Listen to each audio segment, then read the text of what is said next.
The Witch in the Well is the third and newest novel from Norwegian author Camilla Bruce. It was very much not planned, but this is in fact my first book of Camilla Bruce's. I actually have her second book, Triflers Need Not Apply, on the shelf behind me. I bought it in hardback as soon as it came out. I was really excited to read it, and I never actually got around to it, and I've been feeling really bad about that ever since I got a review copy of her third book, The Witch in the Well. But life happens, and The Witch in the Well is a really staggeringly clever read. I kind of want to say up front that I will not be spoiling any twists in this book, as I don't do in any reviews, but this is probably the first time when reviewing a book that is full of twists and turns where I really, really want to. I want to talk about how this book ends. I want to talk about what leads up to that ending. I want to talk about the way that it builds and grows and alters its shape as it goes. There is something that is compelling me to want to do this more than with any other book that's full of twists that I've ever read or talked about before. I have a compulsion in me to do it. The book is taunting me to talk about its big twists and turns. I'm not going to, but that compulsion doesn't usually happen. And it's really stuck in me with this one. And I would call that a selling point. The Witch in the Well begins as a dual narrative and actually adds a few more narratives as it goes. Kind of. It takes place in a relatively small and rural town that's just called F. We don't find out the actual name of the town. It's set primarily in the modern day, and our protagonists are two middle-aged women who used to be friends when they were children. One of these two, Kathy, grew up in this small town and still lives there. The other is Elena. Elena used to spend her summers in this town in a beautiful cabin next to the woods, with her family as a kind of summer home. And for 5 summers through their adolescence, these two girls, Kathy and Elena, were inseparable. They were great summer friends. And in the prologue, we see something strange happen during their time as adolescents. The prologue is told from Elena's perspective. Kathy brings Elena out of her house and takes her to the local well, the well in the title, and says, "Look, come here, I have something to show you." They look across the well and see a sort of magical door open up, a door that sort of appears in the tree line beyond the well. Elena gets scared and runs away, and that's where the prologue ends. It has a very fairy tale sensibility to it. Then the book properly begins, and the narrative splits between Kathy and Elena. However, Elena is dead. That's how the book begins. The investigation is ongoing, but there are whispers in this small town that Kathy had something to do with it and may have been the killer herself. In fact, chapter 1 begins like this. "I will openly state for the record that I had absolutely nothing to do with the death of Elena Clover. Despite our differences, no one could be more shocked by what happened to her than me. I had known Elena since we were girls, and though we later grew apart, she always kept a very special place in my heart." That's the opening paragraph of chapter 1. Kathy, in a very, very naive move, is writing a diary on her Facebook page, periodically updating it to prove her innocence. And it's this public diary that serves as her narrative.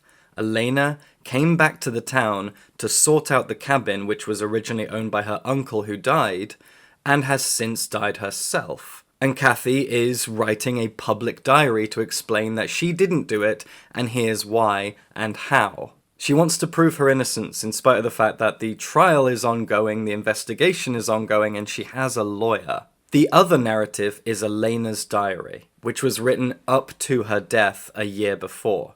And so the narrative is split, but it has a year gap between it. It is slightly disjointed in that way. One comes a year before the other. And that kind of makes you feel a little bit off balance, and I really like that. Through Elena's narrative, we learn that she has had a book published, a self-help, vapid nonsense thing about finding yourself. And Kathy has been working on a book of her own on the titular Witch in the Well. Kathy grew up in this town. She knows everything about it. And one of the big local legends is of a girl who drowned in that well 100 years prior. Her name was Elspeth.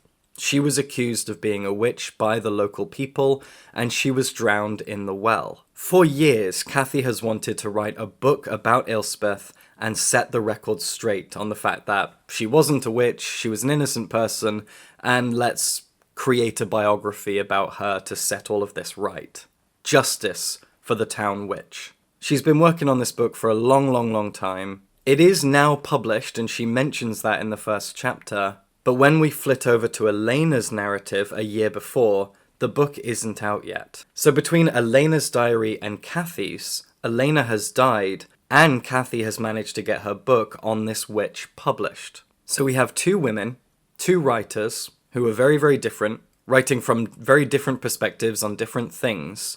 But the first twist, which comes very early on, so I'm going to mention it, comes in the fact that Elena believes that she is being visited by the ghost of the Witch of the Well. She thinks that Elspeth Clark has attached herself to Elena, and Elena now wants to write her own book on the witch, even though she has never taken an interest in her, knows nothing about her history, but thinks that she's currently in communication with her ghost. Kathy has spent years researching the witch, and slowly putting together a novelization of the witch's life. So she feels ownership of the witch. And the falling out that results from this is the thing that makes everyone think that Kathy must have been the one to kill Elena out of spite. We read this, it's tantalizing, it's exciting, and we look back and we think, right, what was that prologue all about? Is the ghost of the witch real? Surely not. This feels like a pretty grounded story. But that opening, that prologue, that was weird. What's going on here? The dual narrative is fantastic. It reinforces the theme of he said, she said. This is a book about narratives themselves. The idea of people speaking their truth versus someone else's truth. Truth versus fact. These two women are writing fictions of a sort about history, while also telling their own stories in their diaries that differ from one another. And then you have accounts about the witch that differ as well. This is all about narratives. This entire book, whether it's the books within the book or the book itself and the narratives that make it up, everything is about how you have one world but multiple truths, multiple narratives, multiple interpretations, multiple histories of the same thing. I was really inspired by the fact that this is a book about narratives, about the ways in which we remember things, the ways in which we internalize things, the ways in which we understand things, and they differ so wildly from the person standing next to us, the person who was there, the person who remembers what we remember. The ways in which our truths must be used to defend us, but they are not reliable, maybe even to us. I was so impressed by that. That's the central theme of this book, and it's very tantalizing and addictive as a story. My other favorite thing about this book is the fact that both protagonists are kind of idiots. As I already mentioned, Kathy is extremely naive.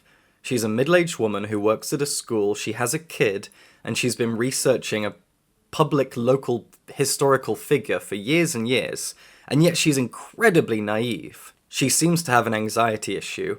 She rushes to defend herself, even though it won't help anything. She hops on Facebook and starts writing this public diary to defend herself in a murder charge against the advice of her son, her lawyer, and everyone else around her who kind of has her best interests at heart, even though she herself, ironically I guess, is also kind of vilified as the local witch. But because she firmly believes that she didn't do it, she knows she didn't do it, because surely she knows better than anyone whether she did it or not, she should just tell her truth online. Go on Facebook and say what happened. There you go, there's my defense. What else do you need? It's naive from a legal perspective. And also from a narrative and social perspective, this isn't how people think, this isn't how people interpret things. It doesn't always matter if you tell the truth, or at least your truth. So Kathy is very naive. And then you have Elena, a woman who's written one of those awful vapid self-help books about your soul or your spirit or whatever. And now she thinks she's talking to a ghost and wants to write a story about that ghost, Or another piece of self-help somehow inspired by talking to a ghost. She's kind of an idiot, but you're also wondering if the ghost is real. And I did tease at the beginning that there are more narratives that kind of feed into the book as it goes, that complicate things slightly. But you've got Elena, kind of a spoiled idiot, and a pseudo-public figure. Kathy, who's frightfully, frustratingly naive. And all of it is really quite funny at times. The idea that these two women are pretty stupid. And of course, one of them's now dead, and the other is doing herself no favours in the case against the murder. I was really addicted to how this narrative played out. The constant back and forth between the two narratives, the two perspectives, wildly addictive. And all the while you are finding out more and more about Elspeth, the witch who supposedly died in the well 100 years ago. I have a lot of respect for what Camilla Bruce has done here with this. It's a strong story with compellingly stupid protagonists. And a wonderfully compelling theme of he said, she said. How narratives work, how truth works. How our truths trip over each other and fight against each other in spite of the fact that they exist in the same space. I really found myself addicted to that concept. The Witch in the Well is a very addictive novel with a very compelling theme, and I urge you to check it out. Now it's time for my Patreon book recommendation of the week, and this one comes from Francesca, who has recommended The Island of Missing Trees by Elif Shafak. I'm a big Elif Shafak fan, I think a lot of people are, she's awesome, but I haven't read this particular book, which is why I'm excited by this recommendation. It follows a young girl called Ada, the daughter of a Greek Cypriot and a Turkish Cypriot, trying to come to terms with her identity after her mother's death. She lives in London with her father and a fig tree he smuggled over from Cyprus when he and Ada's mother left. The book mainly covers the trauma of civil war and how it impacts future generations, Ada not knowing anyone from or even anything about her extended family until her mother's sister comes to stay. I found this book absolutely beautiful, even though some of the chapters, being from a fig tree's perspective, did throw me off at first. I completely understand why it was shortlisted for a Booker Prize, and I highly recommend it. Awesome. Thank you, Francesca. This is the push I needed to get to this book. She's an absolutely brilliant writer. Everyone loves Elif Shafak. She's so cool. Looking forward to getting to this one. Okay, go check out The Witch in the Well and subscribe for books.